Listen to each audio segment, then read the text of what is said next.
नमस्कार मित्रों, साथियों। टेंस का जो टॉपिक हमने शुरू किया था तो उसी में हम आगे चलते हैं। देखिए, कल हमने ये जाना कि टेंस है क्या, टेंस कहते किसको हैं और टेंस के प्रकार क्या हैं। तो उसी में हम आगे पढ़ेंगे। हम टेंस के प्रकार हमने बताए कि डिग्री ऑफ कंप्लीटनेस के आधार पर प्रत्येक टेंस के 4 टाइप्स होते हैं: इंडेफिनिट, कंटिन्यूअस, परफेक्ट और परफेक्ट कंटिन्यूअस।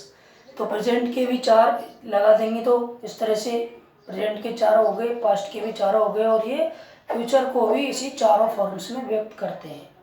तो सबसे पहले हमने शुरू किया था प्रेजेंट इंडेफिनिट टेंस, या इसका दूसरा नाम हम कहें सिंपल प्रेजेंट टेंस।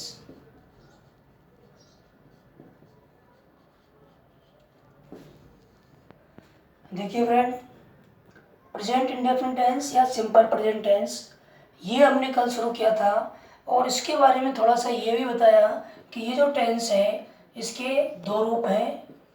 एक तो होगा डिस्क्रिप्टिव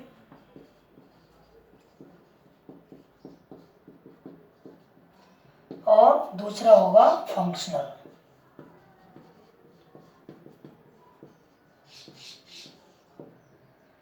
अब देखिए दोनों ये है क्या, डिस्क्रिप्टिव और फंक्शनल। ये हमने कल बताया था कि जिनमें सब्जेक्ट का कोई वर्णन होता है वो होते हैं डिस्क्रिप्टिव, इनको हिंदी में बोलते हैं वर्णनात्मक, और जिनमें क्रिया होती है वो होते हैं क्रियात्मक। जैसे एक एग्जाम्पल के द्वारा हम समझें, जैसे मैं एक अध्यापक हूँ,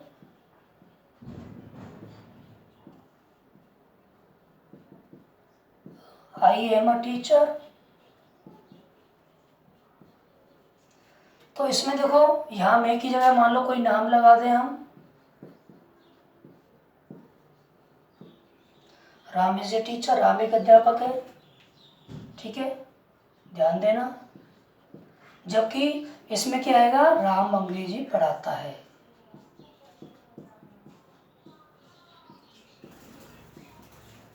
देखिए बच्चों ध्यान दो, इसमें क्या आ रहा है, राम एक अध्यापक है, और इसमें क्या आ रहा है, राम अंग्रेजी पढ़ाता है। अब इसमें आप ध्यान से देखिए, इसमें कोई क्रिया है क्या, राम एक अध्यापक है, इसमें कोई क्रिया नहीं है। जबकि इसमें क्रिया है क्या, पढ़ाना, पढ़ाता है। इसमें क्रिया कर रहा है, इसमें क्रिया नहीं कर रहा है। इसमें क्या हो रहा है, इस राम के बारे में बता रहे हैं कि वो कौन है, क्या है, वो एक अध्यापक है। तो जब वाक्य में कर्ता का वर्णन होता है, ठीक है, तो वाक्य कैसा होता है, वर्णनात्मक, उसको बोलते हैं डिस्क्रिप्टिव। और जब मुख्य क्रिया वाक्य में होती है तो वाक्य कैसा होगा, क्रियात्मक होगा। ठीक है, तो सबसे पहले हम डिस्क्रिप्टिव को समझ लेते हैं, ये क्या है। डिस्क्रिप्टिव प्रेजेंट इंडेफिनिट टेंस, ठीक है। अगर आपसे कोई पूछे कि इस भाग में, इस सेंटेंस में और इस सेंटेंस में दोनों में कौन सा टेंस है, तो दोनों में ही कौन सा टेंस है, प्रेजेंट इंडेफिनिट टेंस है। तो अंतर क्या है, अंतर ये है कि ये डिस्क्रिप्टिव और ये फंक्शनल है, ठीक है। इसमें फंक्शन है, क्रिया है, जबकि इसमें डिस्क्रिप्शन है। तो जहाँ डिस्क्रिप्शन होता है वो डिस्क्रिप्टिव, जहाँ फंक्शन होता है वो फंक्शनल। तो सबसे पहले हम पढ़ रहे हैं डिस्क्रिप्टिव प्रेजेंट इंडेफिनिट टेंस। तो इसके बारे में आप लिखेंगे कि ऐसे वाक्य जिनमें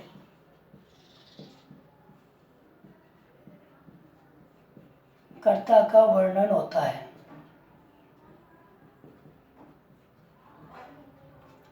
अर्थात मुख्य क्रिया नहीं होती, मुख्य क्रिया नहीं होती, बल्कि सहायक क्रिया ही मुख्य क्रिया का काम करती है। यहाँ ऑक्सिलरी जो वर्ब है वही मेन वर्ब का काम करेगी, बल्कि सहायक क्रिया ही मुख्य क्रिया का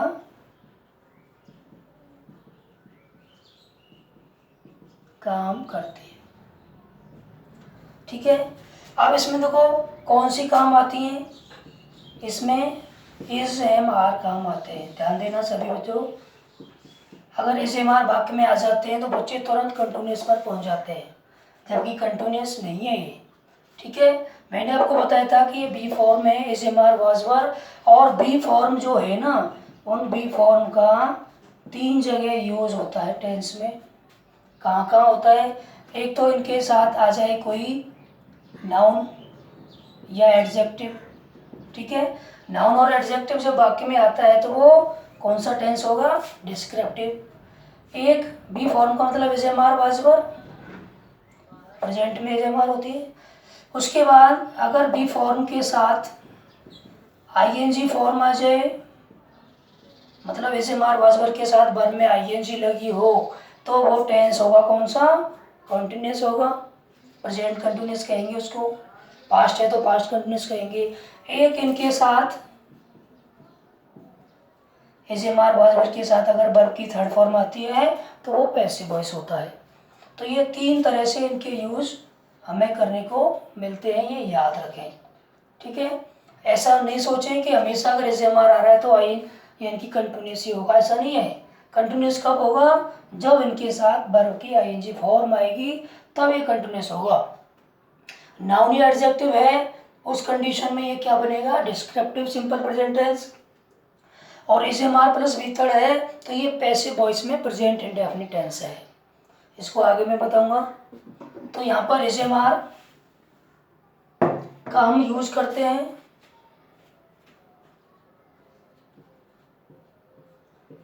इनमें इज एम आर का यूज किया जाता है।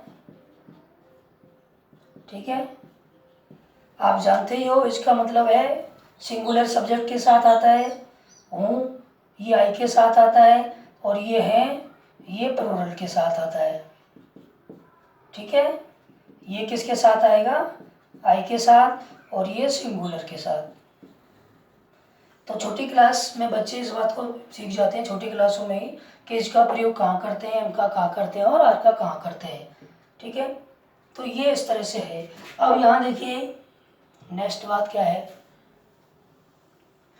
अब इनके जो वाक्य हम बनाएंगे उनके लिए स्ट्रक्चर्स लिख लो। आप चाहे किसी भी क्लास में पढ़ रहे हो, एकेडमिक क्लास में 9th 10th 11th 12th, या आप किसी भी कंपटीशन लेवल पर हो, आपको ये जो मैं स्ट्रक्चर बता रहा हूँ ये काम आते हैं, क्योंकि ये स्ट्रक्चर वर्ब पैटर्न पर आधारित है। वर्ब पैटर्न यानी कि वर्ब के आधार पर वाक्य बनता है, और अकेली वर्ब ही है जो वाक्य बना देती है। बाकी वाक्य बनाने के लिए और अकेला कोई शब्द काम नहीं आता। और शब्द हम जोड़ सकते हैं वाक्य में, कितने भी आ जाएंगे, लेकिन वर्ब के बिना वाक्य नहीं बनेगा, ये आप समझ लें। वर्ब वाक्य में निश्चित रूप से होगी, या तो मेन वर्ब होगी या ऑक्सिलरी वर्ब के द्वारा उसको मेन वर्ब बनाया जाएगा। ठीक है, तो स्ट्रक्चर जो बनते हैं वो वर्ब के पैटर्न के आधार पर बनते हैं, और वो हमें समझने हैं। देखें स्ट्रक्चर, पहला पैटर्न हम समझते हैं, ये जो डिस्क्रिप्टिव है उनका सबसे पहला पैटर्न हमें समझना है। सब्जेक्ट लगाएंगे सबसे पहले, ठीक है, उसके बाद इज एम आर, उसके बाद याद रखना या तो कोई नाउन आएगा या कोई एडजेक्टिव होगा, ठीक है, या किसी प्रीपोजिशन के साथ प्लेस होगा।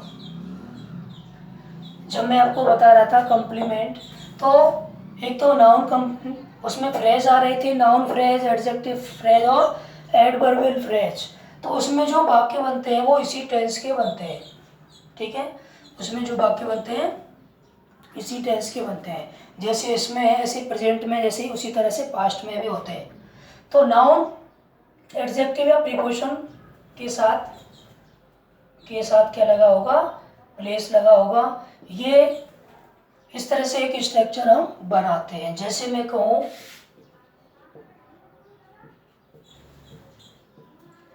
ही इज अ डॉक्टर, ठीक है। इस वाक्य में आप देखें ये सब्जेक्ट हो गया, ये इज एम आर जो है वो यहाँ किसका काम करेगी, लिंकिंग वर्ब का, ये हमने पहले जान लिया था। और ये डॉक्टर यहाँ पर क्या है, क्या है बताओ, ये यहाँ पर नाउन फ्रेज है। अकेला शब्द आ रहा है नाउन, उसमें दो शब्द जुड़ गए तो नाउन फ्रेज हो गया। तो नाउन आ रहा है साथ में, तो एक स्ट्रक्चर ये बन गया, वो एक डॉक्टर है, ठीक है।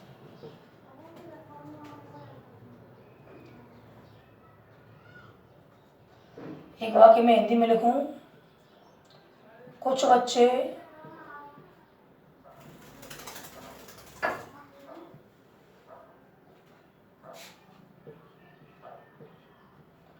मेरी कक्षा के कुछ बच्चे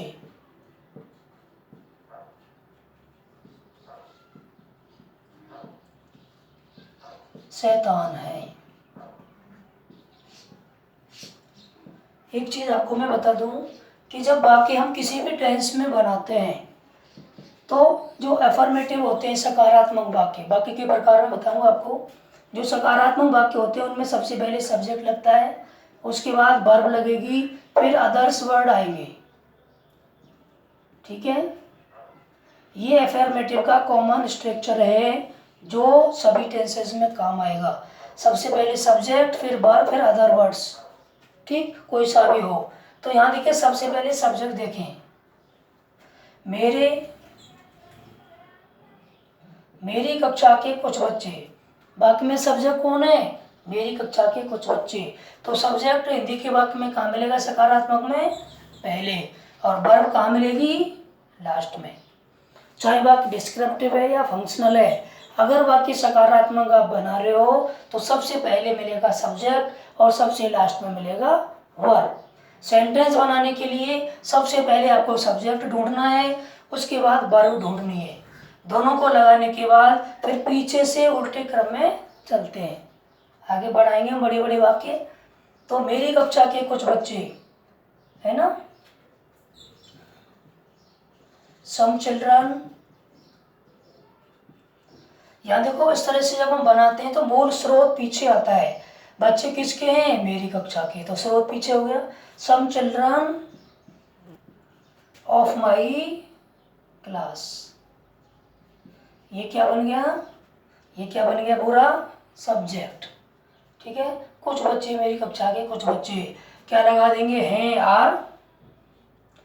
अब मैंने कहा सब्जेक्ट लगाने के बाद वर्ब लगाओ, फिर पीछे से चलो, तो पीछे से चलने के बाद क्या बचा, शैतान, इसको कहते हैं नोटी, ठीक है। Some children of my class are naughty. कौन सा स्ट्रक्चर लग रहा है, ये वर्ब पैटर्न लग रहा है। इनकी जगह हम क्या लिख सकते हैं, बी फॉर्म भी लिख सकते हैं, ठीक है। नेक्स्ट देखें हम एक एग्जांपल और समझ लें, एडजेक्टिव वाला आपको बता दूं।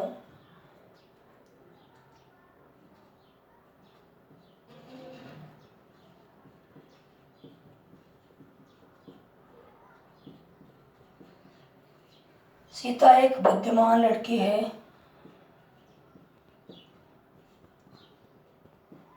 ध्यान से समझना।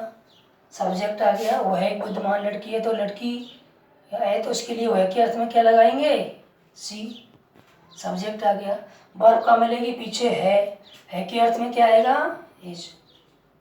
अब क्या बचा, पीछे से चले, लड़की, लड़की के साथ क्या लगा है, बुद्धिमान, बुद्धिमान के साथ क्या लगा है, एक, तब पूरा बन गया एक बुद्धिमान लड़की। क्या बोलेंगे, एन इंटेलिजेंट गर्ल, ठीक है। तो ये बन गया सब्जेक्ट, ये बन गई वर्ब, और ये क्या बन गया, एडजेक्टिव फ्रेज, ठीक है, क्योंकि इसमें मूल वर्ड कौन सा है, एडजेक्टिव है। अगर इसको वैसे कहें सीता बुद्धिमान है तो सीता इज इंटेलिजेंट, एन नहीं लगेगा, क्योंकि एडजेक्टिव के साथ आर्टिकल ए और एन का प्रयोग नहीं करते हम, नाउन लग रहा है इसलिए इसके साथ लगाएंगे। तो मूल आप समझ लें, तो इस तरह से ये वाक्य बना। अब एक प्रीपोजिशन का दे दूं मैं,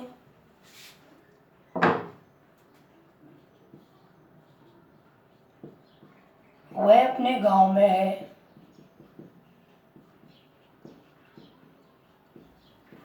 क्या लिखेंगे हम, वह अपने गांव में है। तो यहाँ देखो वह अपने गांव में है, तो यहाँ स्पष्ट नहीं हो रहा है कि जेंडर कौन सा है, ठीक है, पुरुष है या स्त्री है। तो आप दोनों में से सी भी लगा सकते हैं और ई भी लगा सकते हैं सब्जेक्ट में। अब यहाँ देखो सब्जेक्ट आ गया और है के लिए क्या लगा देंगे, इज। अब क्या बचा, अपने गांव में, तो मैं के लिए क्या प्रीपोजिशन लगा दें, इन। अब क्या बचा, अपने गांव में, तो अपने के अर्थ में देखो क्या लगाते हैं, आपको बता दूं मैं। अगर हम कहें आई माई मी, थोड़ा सा इसको समझ लें, इसको डिटेल में आगे पढ़ेंगे हम। वी अवर्स ये फर्स्ट पर्सन के प्रोनाउन होते हैं, यू और यू ये सेकंड पर्सन के प्रोनाउन होते हैं, ठीक है। ही सी इट और दे ये थर्ड पर्सन के प्रोनाउन होते हैं। तो इसका होगा हिज और इसका हिम, हर हर, इस तरह से ये बनते हैं। तो ये कर्ता कारक फॉर्म होती हैं, ये संबंध कारक होती हैं। ये संबंध कारक फॉर्म वाक्य में अपने का अर्थ देते हैं। जो भी वाक्य में सब्जेक्ट होगा उसका अपने का अर्थ ये फॉर्म देंगे। अगर आई सब्जेक्ट है तो माई आएगा, बी सब्जेक्ट है तो अपने के अर्थ में अवर आएगा, ठीक है। जैसे मैं अपना काम करता हूँ, आई डू माई वर्क, तुम अपना कार्य करते हो, यू डू योर वर्क, वह अपना काम करता है, ही डज हिज वर्क, ठीक है। तो यहाँ देखो वह, तो वह के लिए अपने के अर्थ में सी के साथ लगा देंगे हिज विलेज, हर विलेज, और यदि हम ही बना रहे हैं तो क्या लगा देंगे, हिज विलेज। बात समझ में आई। अगर हमारा सब्जेक्ट सी है तो क्या आ गया, हर विलेज, और ही है तो आ जाएगा हिज विलेज। वह अपने गांव में, सी इज इन हर विलेज या he is in his village. तो यहाँ पर ये कौन से पर पैटर्न का है, यहाँ पर ये स्ट्रक्चर है बी फॉर्म वाला, इसके साथ नाउन, एडजेक्टिव और प्रीपोजिशन प्लस प्लेस में से कोई आता है। ये सभी क्या बनाते हैं, ये सभी कंप्लीमेंट बनाते हैं, ठीक है। ये बात समझ लेना ध्यान से कि ये क्या होते हैं, ये सभी कंप्लीमेंट होते हैं जो लिंकिंग वर्ब के द्वारा सब्जेक्ट से जुड़े होते हैं। इसके बारे में हमने लिंकिंग वर्ब के टॉपिक में पढ़ा था, जिन्होंने नहीं देखा वो लिंकिंग वर्ब वाला टॉपिक देखें, तो उसमें ये मैंने बताया है, ठीक है। तो एक वर्ब का पैटर्न ये है हमारा, तो इस तरह से आप इसको फटाफट नोट करें।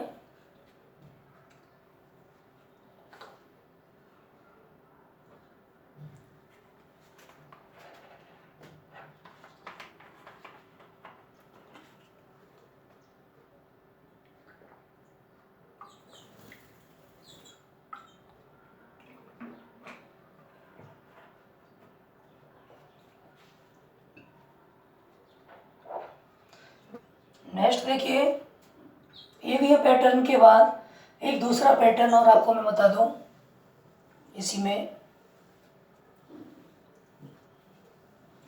दूसरा स्ट्रक्चर आपने सुना होगा कि अगर हम कहें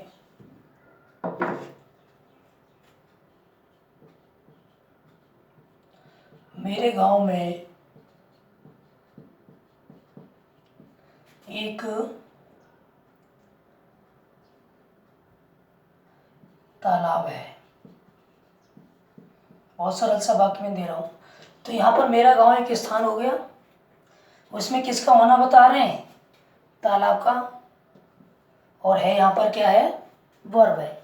तो आप बताओ अगर उस स्ट्रक्चर से हम इसको बना देंगे तो मेरे गांव में एक तालाब की जगह आ जाएगा मेरा गांव तालाब, ऐसे बन जाएगा।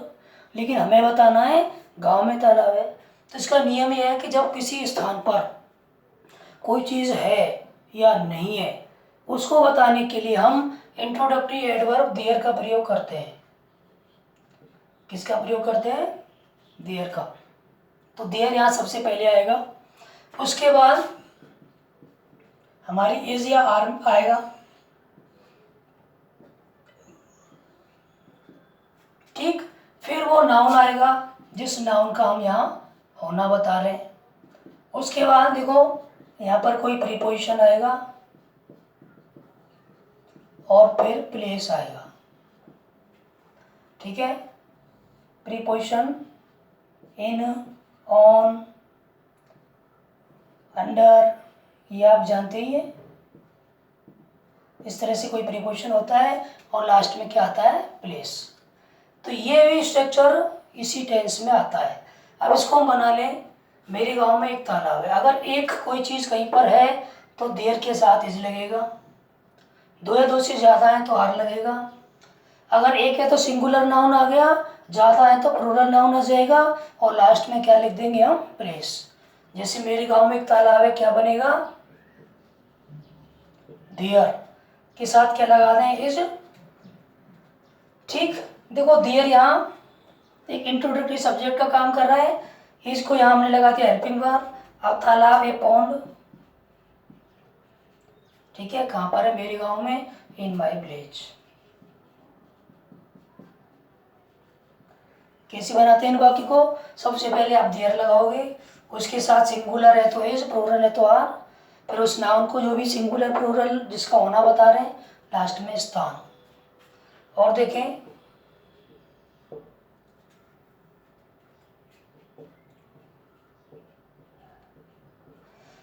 मेरे घर के पास एक मंदिर है।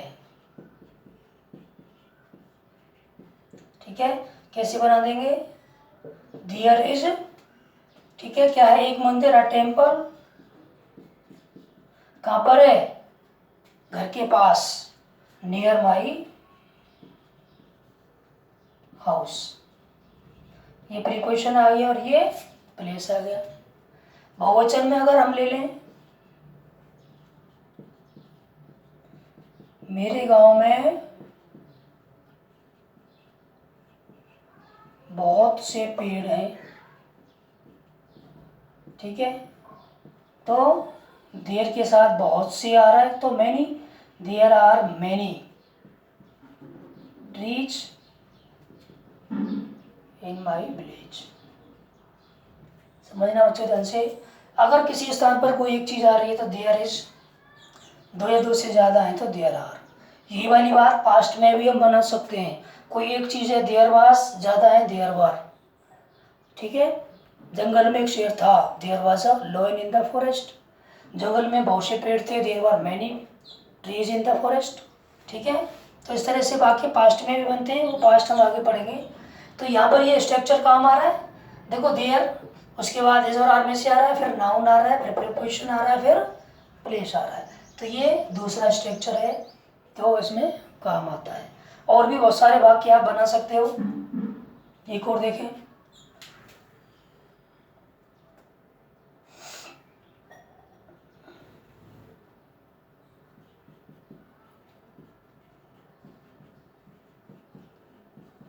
अगर मैं कहूँ गांव में एक पुस्तकालय है, ध्यान देना, गांव में क्या है, एक पुस्तकालय, there is a library in, यहाँ माई की जगह क्या आएगा, द विलेज। ठीक है, क्या आ जाएगा, द विलेज आ जाएगा। बात समझ रहे हैं। तो इस तरह से ये स्ट्रक्चर है। तो ये हमने जो पढ़े ये कौन से हैं, ये डिस्क्रिप्टिव टेंस की एक्सरसाइज हैं जिनको आप समझें। ठीक है, और कोई प्रॉब्लम हो कमेंट्स करके बताएं, पूछें, और ज़्यादा से ज़्यादा वीडियो को शेयर करें, लाइक करें, कमेंट्स करें।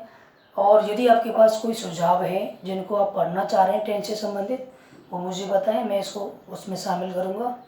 यदि आप किसी कंपटीशन लेवल के स्तर से कोई भी प्रश्न यहाँ समझना चाह रहे हैं वो पूछ लें, और जो भी टॉपिक आप समझना चाह रहे हैं टेंस से संबंधित, जो टेंस चल रहा है उससे संबंधित, तो आप कमेंट्स करके मुझे बताएं और नेक्स्ट वीडियो में मैं उसका आंसर आपको बताऊंगा।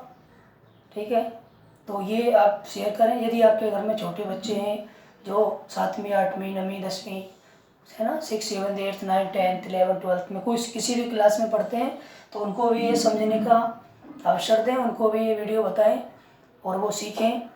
और मैं जैसे वैसे तो ये बच्चों के हिसाब से इसको करवा रहा हूँ, लेकिन ये बेनिफिशियल है, ये 0 से है और ये बड़े कंपटीशन लेवल तक अपन इसको लेकर जाएंगे।